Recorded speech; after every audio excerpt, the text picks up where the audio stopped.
Cheers to Podcast Alone. I'm your New Year, New You host, Madelyn. I'm your time to keep writing 2020 on dates for like another 3 months. Host Emma. She's given up having a name. And thanks for tuning in to this year-end, beginning of the year, end of the 6-week cycle episode of Talk This. Yeah. So as returning listeners may know, this week, it's a side quest. So we're going to be talking about what we've been playing for the past 6 weeks. And it's sort of generally, because it's an end of the year episode, a little bit about what we played in 2020 and overall impressions of 2020 as a video game year. Yes. So small topics for discussion. Super small. Suitable for a 1-hour length podcast. Yeah. So I played a lot of games this past 6 weeks. I have a longer list than usual, I think. That's not totally true. Now I look at my lists and I'm like, actually, it's not all that much longer than usual, but it felt like I played a lot of games. So, I don't know. There's that. Emma, do you want to start? Do you want me to start? Since you played a lot, I guess you should start. Amazing. So let's start with, do you want me to start with Yakuza? Will you be ready to talk about Yakuza after I talk about Yakuza? Sure, yeah. To mentally prepare myself. I don't know, maybe you had something so funny and so witty or so deep to say about it that you wanted to save it as like a closer. I don't know. No, that's okay. It's fine. Okay, so surprise, surprise! In this past 6 weeks, I've continued my trek through the Yakuza series. Last time, I think I had more or less just started 3.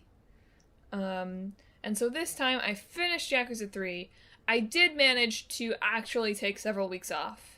Last time, between 2 and 3, I had that ambition and then managed to actually wait like 3 or 4 days, I think. Yeah. This time, I did actually manage to take like a 2 or 3 week break, I think, which I was proud of myself for. Granted, it was mostly motivated by the fact that if I had started for a few weeks before Christmas, I really would have had to have pushed myself to finish it in time to start 5, which is once again set at Christmas, in time for the holiday season, which I decided wasn't a good goal for me. You can aim to play Yakuza 7 by the new year next year. See, that is my goal. My goal is that I will be caught up by this time next year. We'll see how that goes. I think it's possible. Yeah, I mean, you played 4 of them last year. 3 3/4. I guess I did start 4, so maybe we can call it 4. I had started Yakuza 0 in 2019 and then put it aside for a while before picking it up again, which is kind of a mistake because I don't remember. I feel like there's stuff about some backstories that would be clearer for me if I had played that game in a more cohesive way. You're getting the authentic experience of like the early Yakuza fans though, because all of that's added context, right? I guess that's true. I think that some of it is gonna reemerge in 4, but we'll see. Anyway, so yes, I did just start Yakuza 4 this week as a reward. Not a reward. I made myself... This makes it sound like I didn't enjoy the games I was playing. I very much did. We'll talk about them soon. But I made myself finish a bunch of the other games that I was playing before I started Yakuza 4. Just because I know myself.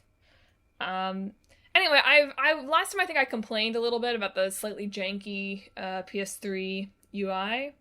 I mean, for one, the remastered version of 4 already looks better than 3 does. So there's that. But I've definitely fully acclimated to the jankiness of the PS3 menu system, basically. Gotten much better at figuring out how to track my side quests without the game literally holding my hand through every single step of it with an icon on the map. But I love it holding your hand. I know, I do too. But if you go to the sub-stories menu, it will tell you where to go next, mostly. I am in a sort of Legend of Zelda style quest where you're like trading items now in 4, that it's not telling me where to go, which is a little frustrating. but that's all right. Yeah. I've given 2 different people stomach medicine in this trading quest, so it is a Yakuza game, folks. Because I've helped some people in dire bathroom need, which happens in I think that's every single game. Yeah. Anyway, I enjoyed 3. I totally ruined the pacing of it with sub-stories, as usual. This was mostly because I think 3 only had 12 chapters. Mm-hmm. And there was some cutscene that I saw that led me to believe before I went into the final boss segment of that game that it would not actually be the end. Especially given that, spoilers, the end of that game does not take place on the top of the Millennium Tower. What? I know. Different. Takes place at the top of a different building. A different building? Don't worry, they still rip their shirts off. Still good stuff in that department. But there wouldn't be a Millennium Tower for Yakuza 0, right? You're right, it wasn't built end? yet. That one, it takes place, well, we have kind of several different fights. I do think Majima's kind of final climactic fight was on top of a building. It does have to be. It has to be on top of a building. I don't really remember Kiryu's. But, like, the whole game was about the lot that would become the Millennium Tower. So right, you're right. It takes place on top of what would be. Yes. Probably. Anyway, I really walked into the end of that thinking that there was going to be, like, one more chapter, and then there wasn't. Uh-huh. And I played all the way through to the end. 3 was pretty fun. I think, ultimately, 3 Kiwami would be funner than Kiwami, in hindsight. But those games are kind of closely on par for me, just because the gameplay of 1 is kind of funner. Because, of course it is. It's way newer. Yeah. And the cabaret in 3 sucks. Ah, that sucks. Because you like dress up your hostess instead of running a cell phone game. I mean, you do that in the cell phone game one, though, yeah, too, right? But like you dress up your hostess so that the men out there get what they want, and you walk around and you listen to what they want again, and you have to, like, train her and stuff. The way I'm describing it to you, it doesn't sound that different from Cabaret Club Czar, but I promise you that it is very different and inferior. Okay. And it seems to be back, this version, in Yakuza 4. I was so excited because new pro tag, Akiyama, owns a hostess club. And he was, like, hinting about that, and I was like, yes! He owns a hostess club! And then it was the lame freaking version again. So I'm enjoying 4 so far. I was at first kind of bummed to not be playing as Kiryu. Because, what's up with Kiryu? We don't know. Maybe he's dead. I'm sure he's dead. The end of 3 did not look good for him. That's what I'm saying. He's probably dead. I'm sure he is. You're right.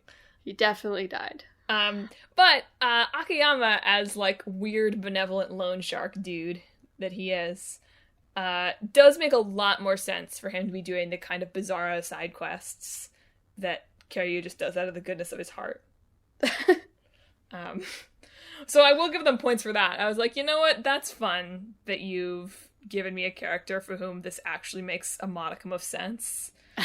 But I can't believe they were like, what's his origin story gonna be? Hey, remember that time money fell out of the Millennium Tower during one of the, like, big explosions that happened there, like, 5 times in the past 3 years? That's gonna be where he got his money. That's great. It's iconic.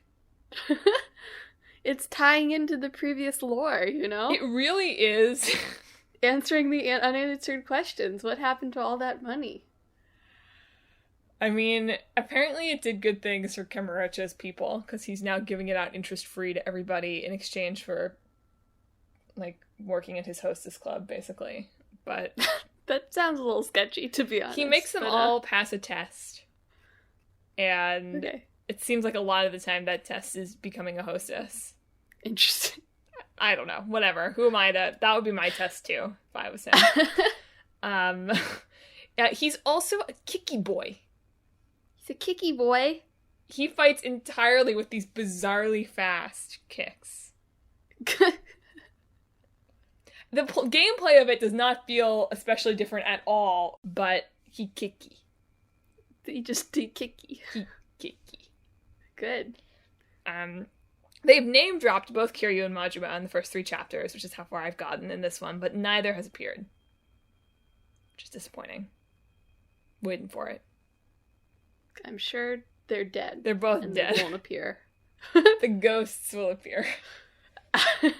They'll let me know sometime in chapter 7. By the way, remember when those 2 died?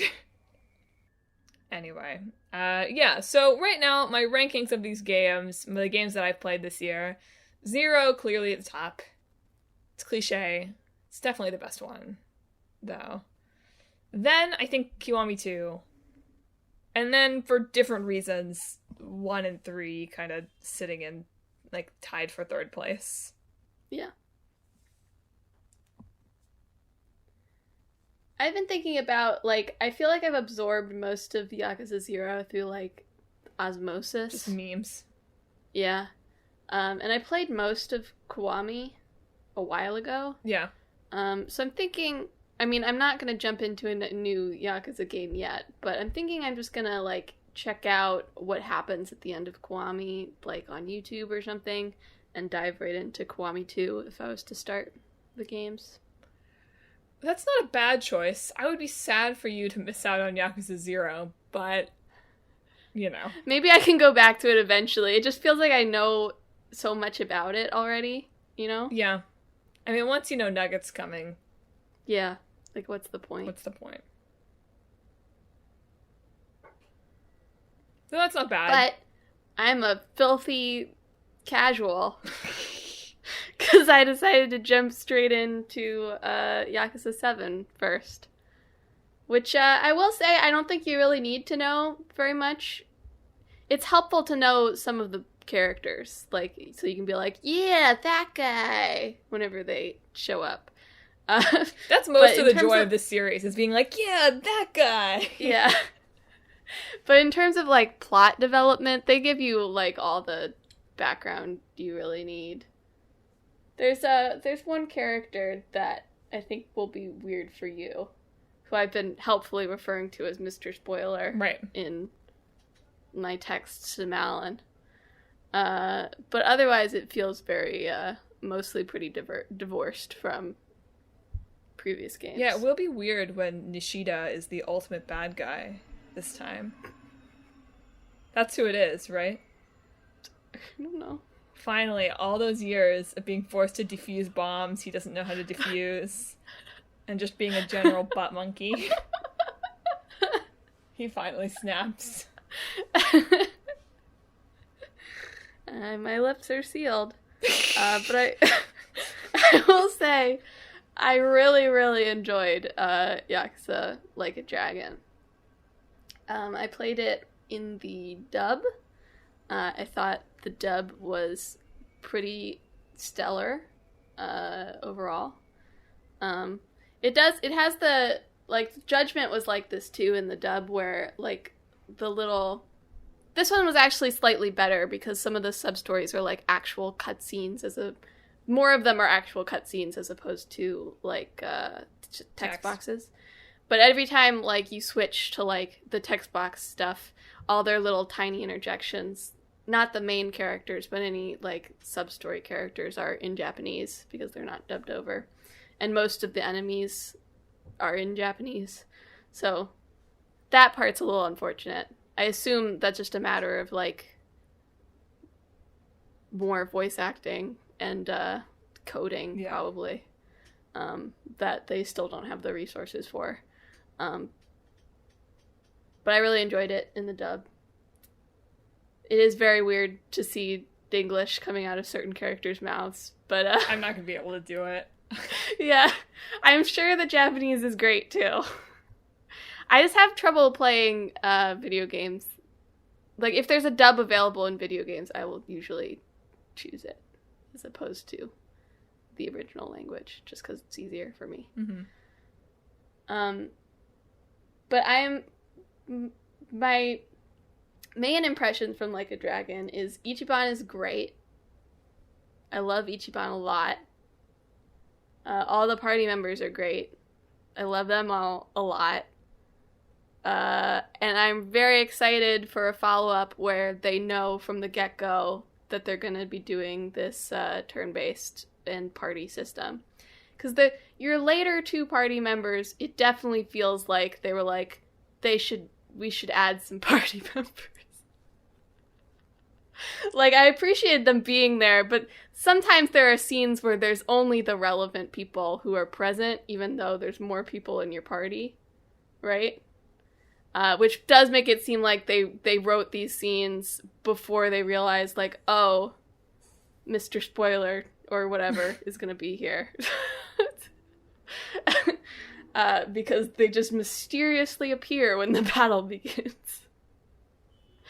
But other than that, I feel like it's very impressive showing of, like, because apparently they just decided after the April Fool's trailer that the people liked it, so they were like, yeah, let's do that. Which is a very fast turnaround, I believe. Like, a year, maybe under a year. I don't really understand how they ever made these games at the rate that they make them, though. Well, I mean, they don't replace any of the assets nowadays, I mean, right? that's true. They have their own engine, and all the animations are the same, right? So I imagine that cuts down on a lot of work. It feels like most of it would be, like, actually making the scenes and, like, writing it. Like, that would be the most work. Yeah. Which, that's still a lot of work, right? Yeah, There's lots of writing. It's tough to decide which formerly dead person that you want to bring back in each game. I was gonna say, I feel like Yakuza is up there with, like, Kingdom Hearts of, like, do people die in Yakuza? Are we sure they do? I'm not. I'm waiting for some of the people that died in these first couple of games to reappear. Truly. Is anyone ever really dead? If Mr. Spoiler is Nishikiyama, I lose it. I think I would already have seen that on Twitter. But Ichiban's voice actor is Nishikiyama's voice actor. Even bigger twist. In Japanese. So Even bigger twist. Even bigger. A Roxas Ventus situation, if you will. That would be pretty good. Man, one big missed opportunity in Yakuza Like a Dragon, though, is, like, having Ichiban play video games that he missed. Yeah. Yeah. Exclusively Sega. Alright, exclusively Sega games, you're right. He'd be like, wow, Sonic really is cool and Western. Let's play the Persona games. Yeah. Yeah. Can't play Persona 5. People would realize the trick is up. Yeah.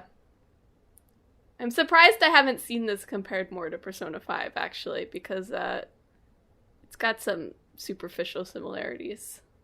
It's not in Shibuya. It's not in Shibuya. Also, he's like 40, right? So yeah, he's over 40, actually. Everyone is still in 4, even though Shun has told everyone that he's 32. Everyone still yells at me, old man, on the street. I'm like, okay, like, Kiryu, fine. Like, yeah, he's late 30s in the first game, I think. But I'm early 30s. In a fly little maroon suit. You're still gonna call me old fly man? Maroon suit? Yeah. That's good. But anyway, if you're like me and feel like you've absorbed a lot of Zero through cultural osmosis, Like a Dragon could possibly be a good place for you to start. You'd miss out on some good karaoke. Yeah, the karaoke is weird in Like a Dragon. It's very difficult. It's pretty difficult, and, like, the jumping between lines is pretty difficult always. Yeah, like, the whole UI is different for this one from what I've seen from Zero and what I assume it's been through most of the series. Yeah. And it feels, maybe it was because I went from, like, Melody of Memory, and so I had, like, big rhythm game on the mind, but it feels very awkward doing the karaoke. There is dubbed karaoke, though, and they suck, but, like, in a satisfying way. Right? And, like, you're belting out terrible karaoke with your buddies. Ichiban raps in the background of one of them. Oh, yeah. Go, So- let's go, Ichiban! That's my lively interjection. But they're fun. They're good. Is Kamurocho Lullaby back? That plays in one of the stores, even though it's Kiryu singing it, and it's weird. That is weird. That's where he is. He's just started a singing career. Big. I don't think so. No. Dang, that's okay. Kamurocho Lullaby kind of sucks. There's I think there's a new one for Ichiban because it's like a Dragon Quest reference. Right. All the way through. Usually new characters get new songs, I think. There's the Bakumitai, Duh. Machine Gun something. That's in this one, although I haven't seen it in any of the other ones yet. I know it's iconic. And like Hell's Stew or something it's called. Nope. Hell's Cauldron Stew. Nope. Something to that effect. Those are the ones I remember. I think like Summertime Breeze or something. I don't know. That might be I don't remember one. the names very well. I don't know. The girl ones are never as good. That's not that- true. Haruka's was okay last time. And we did sing a weird... I think the one where Ichiban raps is Butterfly, which is technically one of the girl character songs. We did sing a weird man and woman duet with me and my secretary. It's a little weird. True Love and Kamurocho was a little weird. So anyway, that's my recommendation for Like a Dragon. It's good. I like it. I cried at the end. Muchly. She also texted me several times, that was 2 hours of my life wasted. Oh, yeah.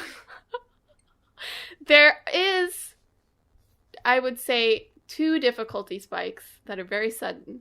One, when you get introduced to an arena, you must go all the way through it. It presents itself as optional. It is not optional. You will not live through the next encounter if you don't go all the way through it and level up like 10 levels.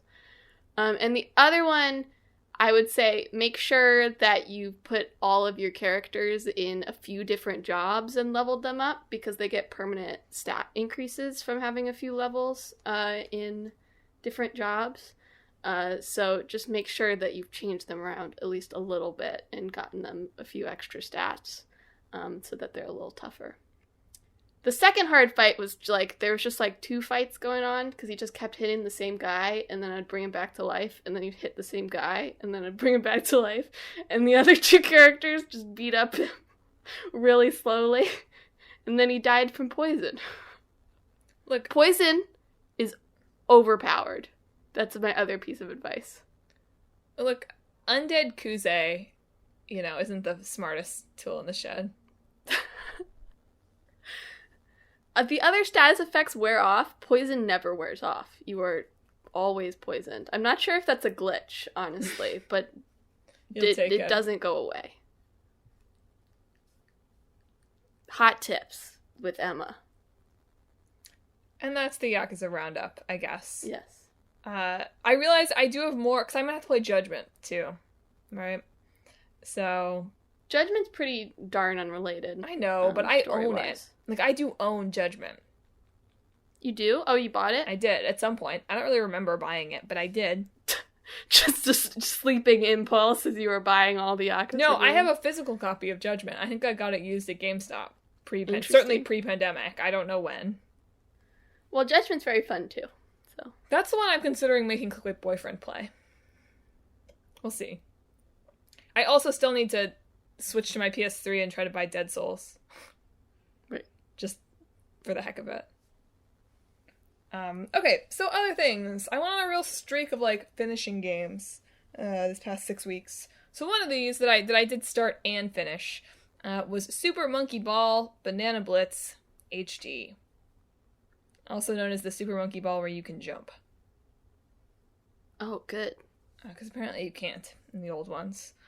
Much like with Melody of Memory, Click Boyfriend and I got way too into Super Monkey Ball for the span of about a week until we finished it. Yeah, I thought it was an interesting choice for y'all. I don't know why we decided to play it. We just had it. Not that Super Monkey Ball is bad. I remember whatever Super Monkey Ball we had fondly. Just it's Super Monkey Ball. Yeah. It was good. It was the boss battles are bad. Yeah. Whoever thought there should be boss battles in Super Monkey Ball is a bad person. And they should reconsider why they thought that was a good idea.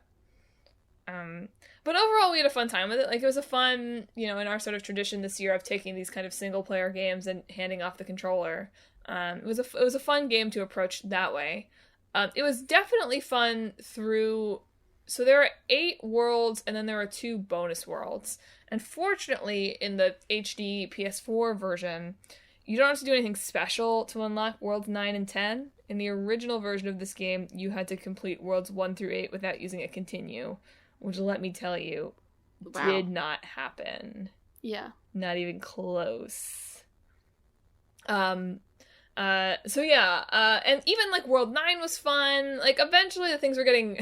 We did finish, and I promised my boyfriend that I would post a video of some of his highlights. Because we did manage to kind of, like, speed run a couple levels after, like, 20 tries of just hurling ourselves toward the gate. It's really satisfying. But then we hit, in the final world, which is called Ultra Heaven, we hit Ultra Heaven... Ultra Heaven? Yeah, I know. Sorry. We hit Ultra Heaven level 5, which is one of the most notoriously difficult levels in Monkey Ball. And we played this level for a couple of hours, for a couple of straight days, and did not get through it. And we really thought, like, that was going to be it. We could stop there. But it was so disappointing because we were so close to the end at that point, and because we Googled it, and this level was sort of notoriously difficult, and we knew that the levels after it were not going to be as hard. What sucks about this one is that the whole ground is these little pyramids. That does sound sucky. And you kind of, there's some, like, jumps across platforms of those little pyramids where your monkey ball just flies everywhere. Or, in our case, our Sonic the Hedgehog ball, because you unlock Sonic the Hedgehog after beating World 8. So we were Sonic. Hip and cool Sonic the Hedgehog. So in the end, we ended up watching, like, a tutorial from a speedrunner, where basically the speedrun strat for this level is way easier than trying to beat it normally. And that you kind of launch yourself past a bunch of the jumps toward near the end. You still have to go through a series of kind of difficult jumps, but only one of them, as opposed to, like, 3 of them. So we did eventually beat it, and then beat the game. And it was worth it, because you know what? The theme song is a bop. I'm gonna play it for you after the episode, because it is very good. Here are the lyrics. They go, ooh, ooh, baby, you're a monkey. Ooh, ooh, ooh, ba-na-na-na-na. Have a little bite of me, and you'll see. Ooh, ooh, ba-na-na. Wow. That's the gist of it. I really felt that in your spoken word performance. I thought so. I really feel like I captured the spirit. Just a reminder, Super Monkey Ball is not for children.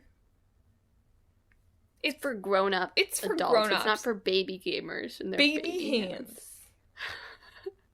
Too hard. Don't let children play this. Is what you're saying. Don't do it. You don't want to do it. Yeah. It's really hard. The minigames also suck. The multiplayer minigames, garbage. Not fun at all. The original had like 100 apparently. Can't imagine how there were 100 Monkey Ball video games. This one had just 12, and they were all terrible. That was too many. I'm sorry. Anyway, not sure I would recommend Super Monkey Ball Banana Blitz. It wasn't great for my mental health until we figured out how to get through Ultra Heaven 5. Mini breakdown there. But, completed. Checked it off my list. Good. I can't remember if I finished Spiritfarer during these 6 weeks. I think you did. Well, I certainly both did. Finished Spiritfarer during these 6 weeks, let's say. I really, really liked it. I liked it a lot. feel about the fact that there's all this backstory for the characters that exists in some, like, art book that you only get with the special edition? I didn't feel like I needed it. Like, it's fine. It feels like, it's like when you concept something, right? You generally come up with more information than you give the player. Right? Like, when you're coming up with a character, when you're writing a character, you don't always include everything you know about that character in a book or in a story. So it sort of just feels like, because I didn't feel like I needed more information than I got on those characters. So that just feels like it's like, here's our full concept that wasn't in the game to me. Yeah, I guess when I found out about it, because I only found out about it when I was trying to figure out, like, why Buck wouldn't leave or wouldn't do it. He was like, I'll come up with something else, and then he never did. And I guess I felt like it's kind of a bummer to give these canon explanations for who these characters were. That I almost would have preferred, like, of course, concept that stuff. That's great. Obviously, you needed to concept something for these characters for them to have a coherent arc. Thumbs up. Swell. But it did sort of feel like putting it out, these, like, hyper-specific backstories. I don't know. I wish I hadn't found out about them. Because I think I would have felt less underwhelmed by the end. I haven't read them. I just didn't, like, they're fine. They're superfluous information to me. That's true. It's like, you can't get enough of Spiritfarer? Use all the Spiritfarer you can handle, man. I just ran into it at first. When I ran into it at first, I was like, oh, crap. Like, maybe I should have kept that person on the boat longer, and they would have told me more about themselves, and, like, this is something I would have known. And that does not seem to have been the case. No. Yeah. I don't know. I took people one at a time, so it only took a couple of days for Buck to tell me that he didn't want to go.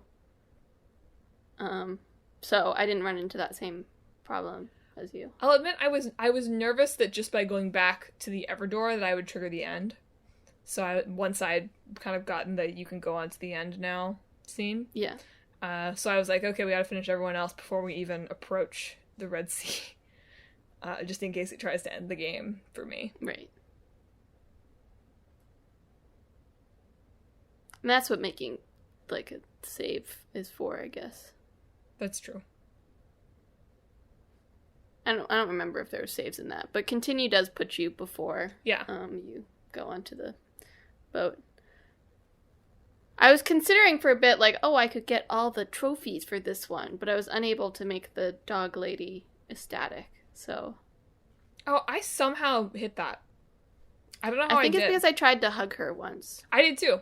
Just once. Oh, okay, never mind. You're just better than me, I guess. I think I just got lucky. I think I must have completed one of her challenges right after feeding her something that she liked. Yeah. Right after she listened to Gustav play the violin or something. Yeah. Yeah. Because I got that trophy, and then, like, thinking back on it, I was like, that's weird, because I'd never noticed her ecstatic. Yeah. I did manage to cook all the recipes, though. Yeah, that's impressive. I just sort of...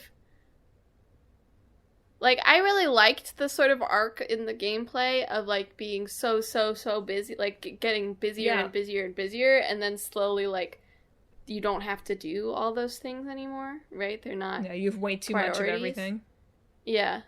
So, like, as less and less passengers were on the ship, I was just sort of doing less and less things, and so by the end it felt natural to be like, all right, we're finished here. And it's just interesting, like, I did end up buying the largest ship just because I ended up with enough money to do it.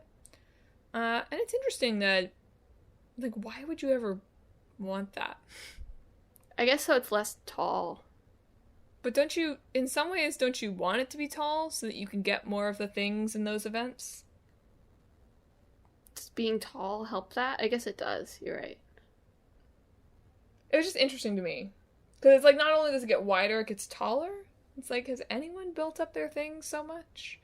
I don't think you really physically can. Like, you can't build more than one of a lot of facilities. I guess if you had a lot of, like, traversal stuff, like, you really planned out your Yeah. your boat. Yeah. You can, though. You can build multiple of, like, things you would never build multiple of, like forges and stuff. Why would you want a second one? I don't know, but you can build it. I guess so. Like the person who uses the forge can use it at the same time you're using it. I guess.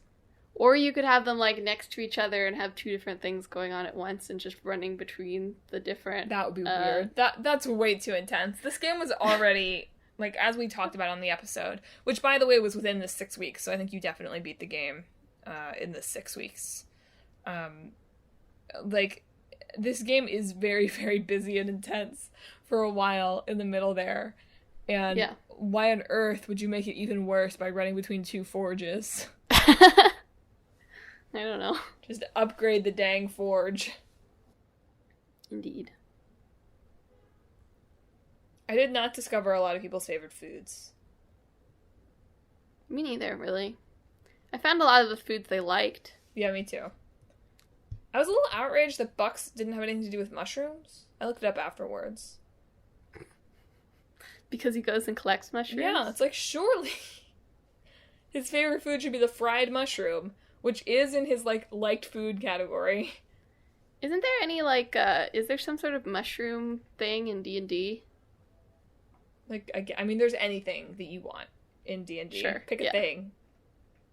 It's in D&D. Trying to think of why he might like collecting mushrooms. Just does. Just does. He just likes them. No explanation. Maybe the art book has an explanation. No explanation. For his love of mushrooms, sure. Yeah. I liked Stanley the most. So I did like Stanley. I liked Stanley. I liked Alice a lot. Some of them, and like, I know this is part of it, right? But some of them I didn't really feel like accepted death. They were just like, my wife doesn't want to hang out with me anymore, so I guess I'll go. Yeah. Here's a question. Which one did you think was Bruce, and which one did you think was Mickey? Because I apparently got it wrong. Oh, I can't remember. I know the bird was the one that was talking. That did not register even a little to me. I was talking to the big boy the whole time. I didn't realize it for a while. I started to notice that the bird would fly down to his face whenever I talked to them. So I assumed that was... I guess that one's Bruce, right? And the bull is Mickey. Yeah. Yeah. I liked them, too. They were mean. They were a little mean. Yeah. I was so ready to grow 100 carrots for them. I know! I bought all these carrot seeds. And then they were like, carrots! But peaches. I wanted to chop down my trees for a while. Yeah, I wish I could have done that. You do have to make multiple orchards, I guess. Yeah. I ended up with so many apples. My sheep ate nothing but apples and cherries. Yeah, that's what the sheep are for. The apple dispenser. But anyway, I really, really enjoyed Spirit Fair. A lot. I did too. I wanted just a teeny bit of something more from the ending. Or a teeny bit of, we're really deliberately not giving you something more at the ending. That's my only minor critique. The gameplay was really fun. The characters were really kind of moving and sweet. I feel like your cat should have talked to you at the end or something. Like, that would have been weird. What's your next game? Yeah. Okay. So my next game. How many more do you have? 2.5. Okay, cool. We're not so bad. So hey, I've been playing Moon, right? We talked about that last week, so I'll keep this brief. I haven't played like tons and tons and more since last week's show. I've played a few hours more probably. But I did awaken the Oracle by doing some weird like matching tests that were harder than they should have been. And then just today, I died because I accidentally. Well, not entirely accidentally. I booked a trip with the Bird travel agent which was apparently going to take a day and a half, which was already sort of dumb that I got on. I was like, okay, maybe we'll just warp a day and a half forward. It isn't. You sit in this cage for a day and a half while you travel. But I brought some food. I was like, okay, maybe if I eat the food, I can, like, just barely make it, and there'll be, like, a bed waiting for me when I get there. But you can't eat in the cage. So you just die in there? I did just die. That's pretty dark. Yep, just dead. But I am, like, level 11 or something now, so I'm feeling pretty good. That's good. Yeah, would still, not sure Moon I would quite recommend. It's interesting. There's a satisfaction. Yeah, that's always the problem with old games, right? You always have to give, like, the qualifiers. There's a satisfaction in it. My critique would be, let's just speed everything up a little. Let me walk a little faster and have time run a little faster. That's fine. I did teach my dog how to sit. Good. That's good. It took what felt like a weirdly long time, but... You know, dogs are stubborn about things. Have not encountered bread brains yet. Soon. For me, I also went back and finished It Can Fell. I had been playing that before I got Yakuza 7. And I just put it down, but I was pretty close to the end. I ended up turning on the skip combat option so that I could skip all the non-boss fights, basically. And that made things go a lot smoother. I also turned on auto timing, so it totally got rid of, like, the press the button at the right time aspect, because I found that pretty punishing. So I just did the bosses on basically easy mode, and that was very satisfying for me. I really enjoyed it. I think it has a bit of sort of UI jank and stuff that did, like, annoy me a little bit, but hey, a lot of RPGs always have some UI jank. I really liked how most of the messages at the end were like, if you don't, like, share your pain with people, like, you'll end up, you know, that pain will end up hurting other people. Was basically the final message of the game, which is very, you know, very pure. Yeah, it was just a fun cast. I really liked the setting. Most of the music I really liked. I already talked about that one song on the last time we talked about it. It was the credits song. I of course. I took out my headphones. I'm sorry. All the other songs were great. Oh well. Just that one song. Yeah. So I had a good time with that. I'm glad that I played it. Very heartfelt little indie game. Wow, the last game that I finished this year, my final complete for this year, is Moving Out, which we first played at PAX in February. Isn't that crazy? I still have the little plush. Right, I have the little plush too. Sitting on my shelf. I have to. My nutcracker is in front of it. I should put my nutcracker away, probably. There you go. It is January. Yep. But yeah, not only did we finish Moving Out, we got every gold medal. Not every platinum medal, not even close, not by a long shot, but all 30 gold medals for all 30 levels. It doesn't sound like you did good enough to me.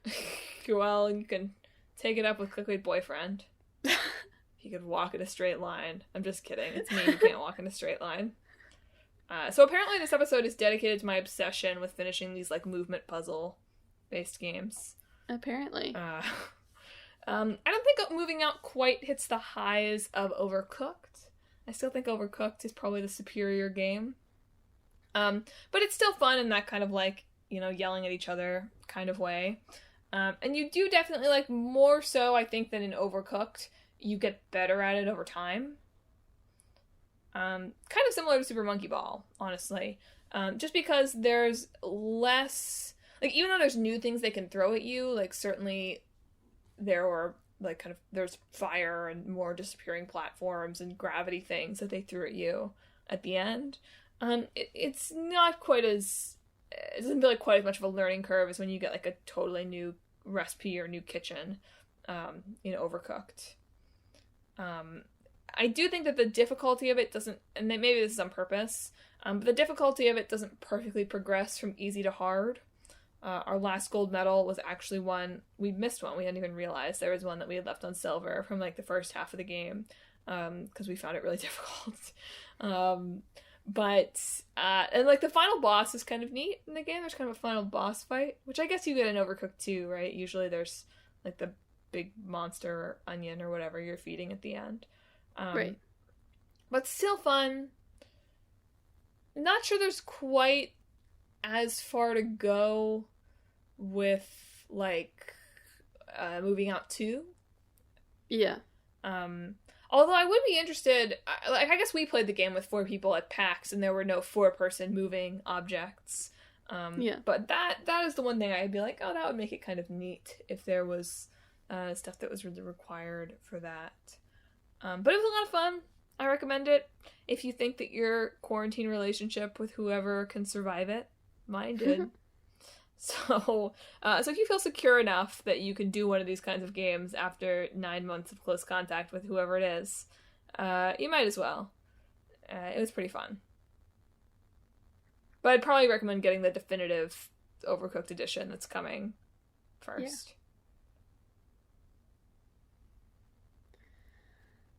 Then I'll just do my 2, like, currently playing things in a group, I guess. So, first of all, yesterday, I started Trails of Cold Steel 3. Oh.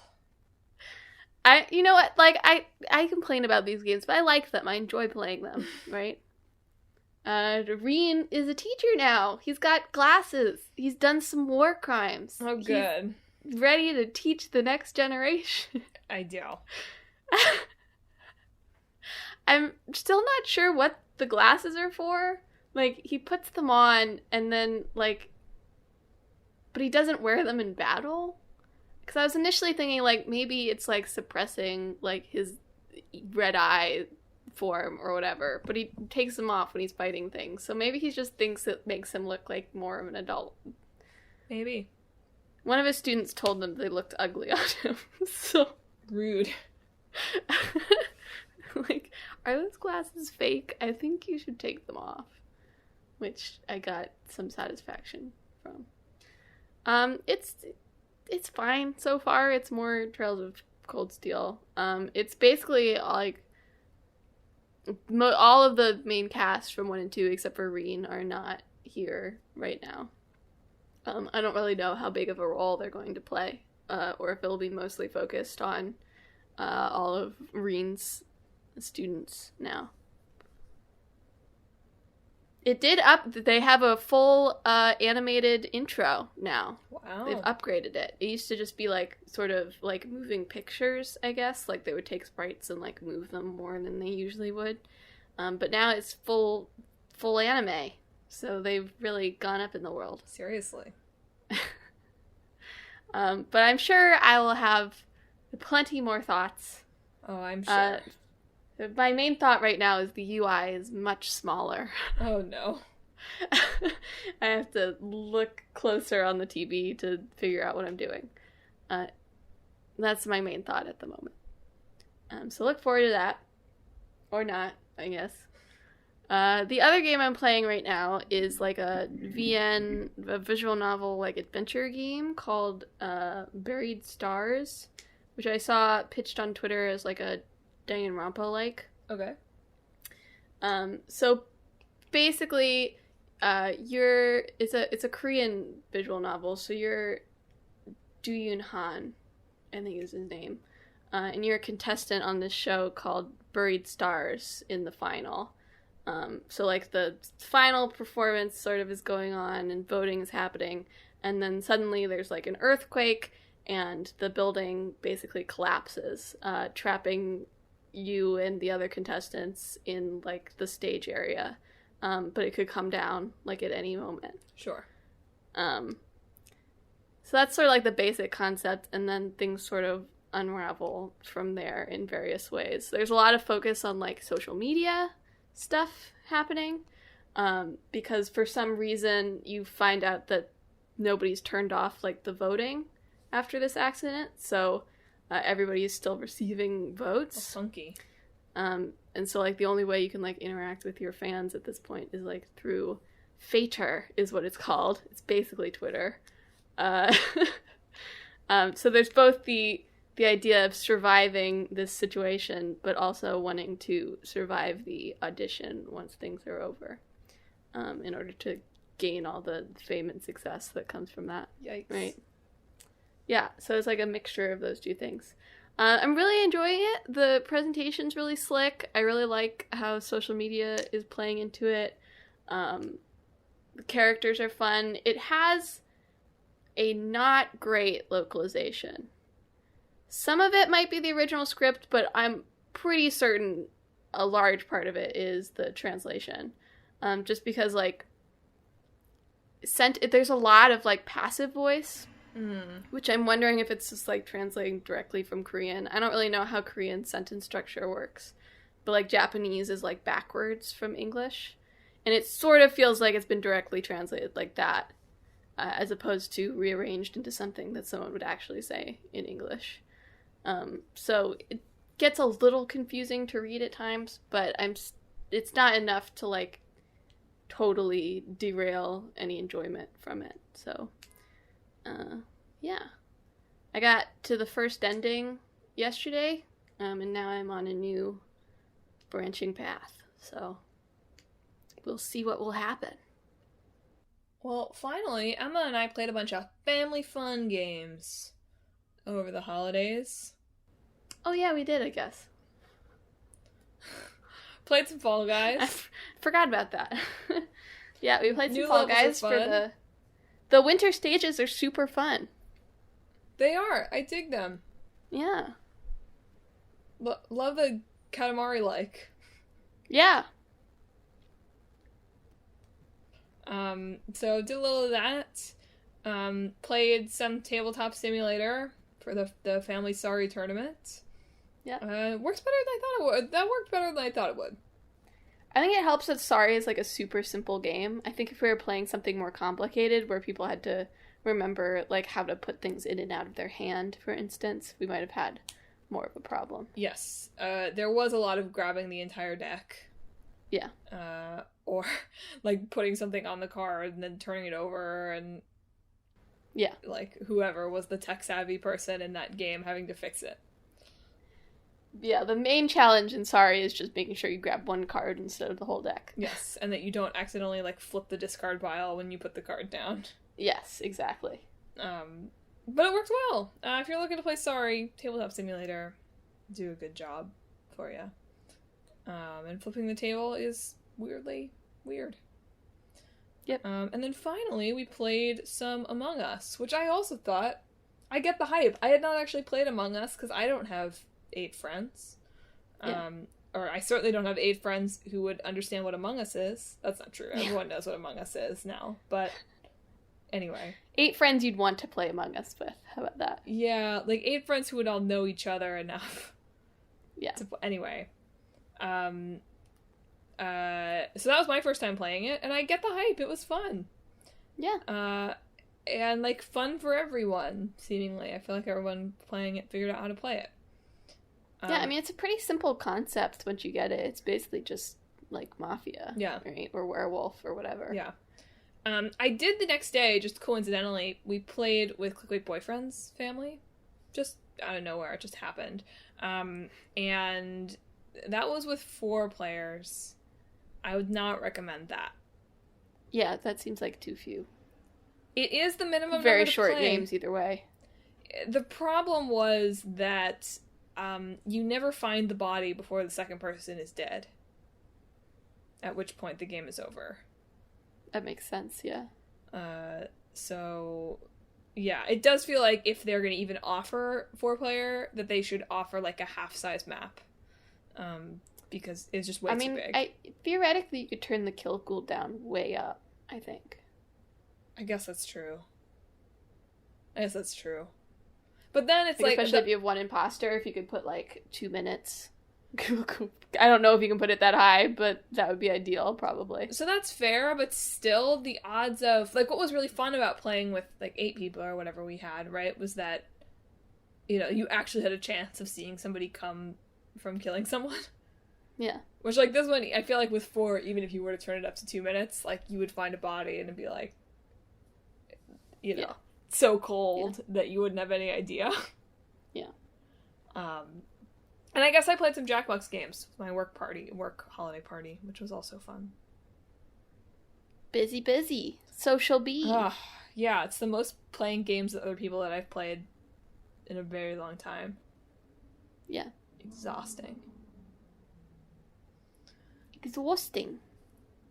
Well, do you want to take a few minutes to kind of close up 2020 here and talk this? Sure. Do a quick summary. We both played 18-ish games. Well, finished. Finished, yeah. We both finished 18-ish games. I'm sorry. That's what I meant. I say ish because I think we both counted, like, Remind, and I counted Cindered Shadows from Fire Emblem. And technically those are, like, DLC things, but some of the games on here are also shorter than those. Yeah, I was so like, Remind is longer than Katana Zero. I counted that. You really should have counted Fall Guys. I feel like winning a game of Fall Guys qualifies as finishing Fall Guys. I guess so. I don't know. They're not the same.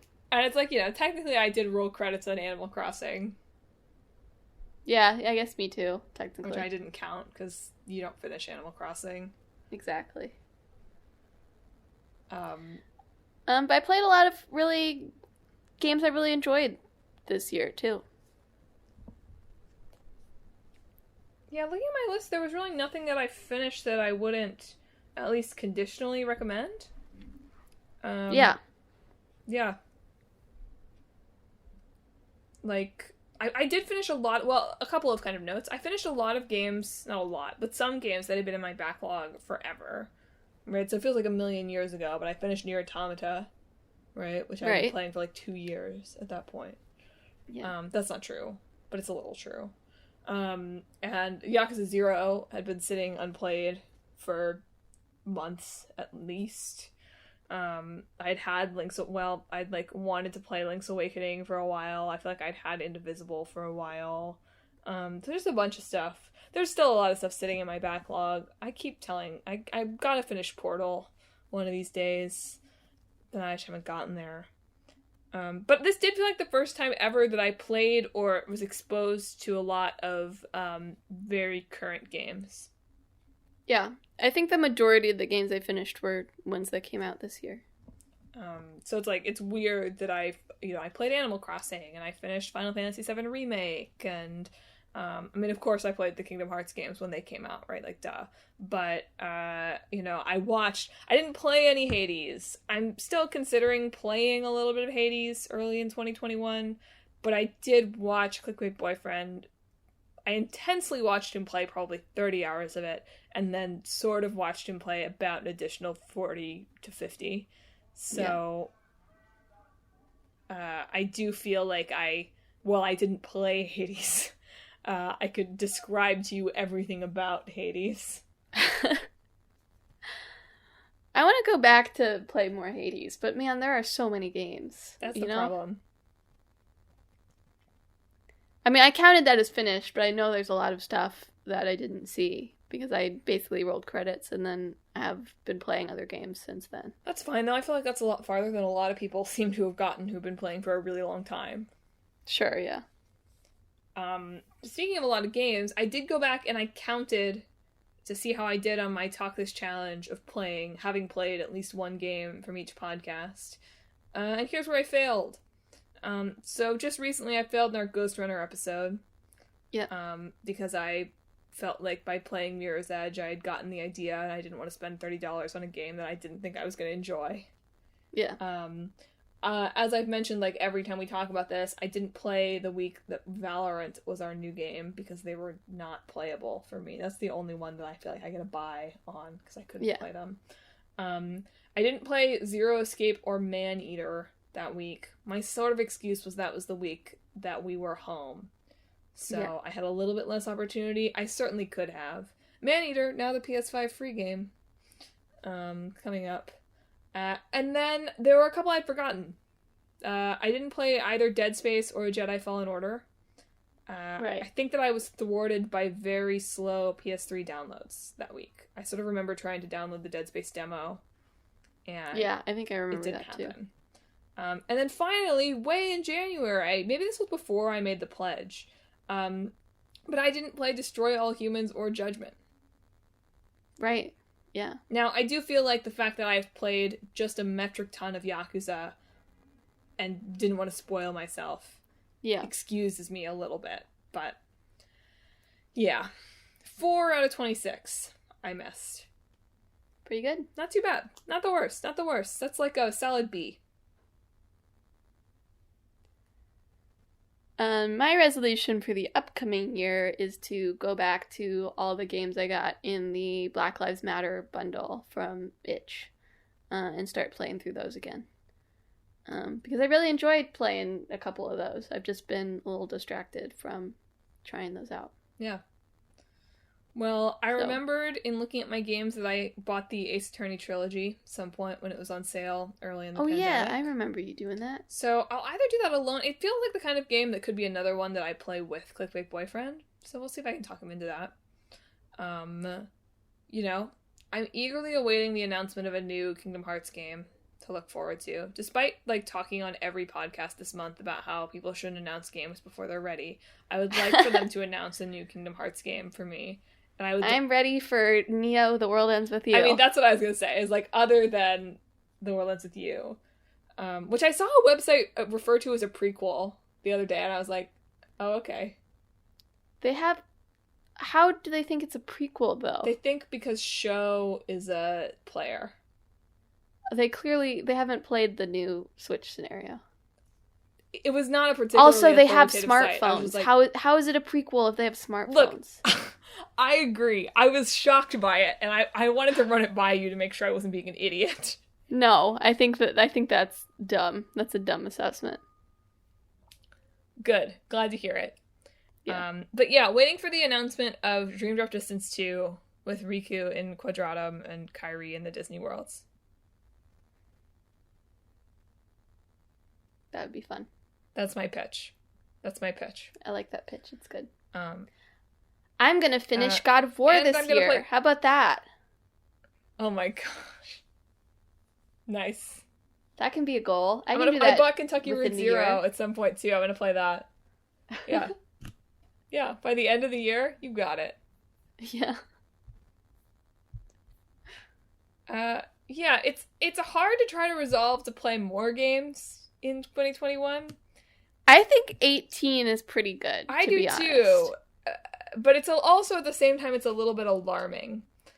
Just thinking about, not alarming, but thinking about the fact that I've definitely played more video games this year, not in terms of like number of games, just in terms of sheer hours, than I have certainly in any year of my life. Sure, yeah. Like probably by a wide margin. And as much I enjoyed it. It was great to get to play all of these games. I really liked being able to do that. It's also a little bit sad to, I mean, I don't know, it's the whole weird pandemic bittersweet thing of like, it's cool that I've gotten to play all this stuff. It's depressing that it's probably going to be another year where I get to play as many games as I want to, mostly. Yeah, that's true.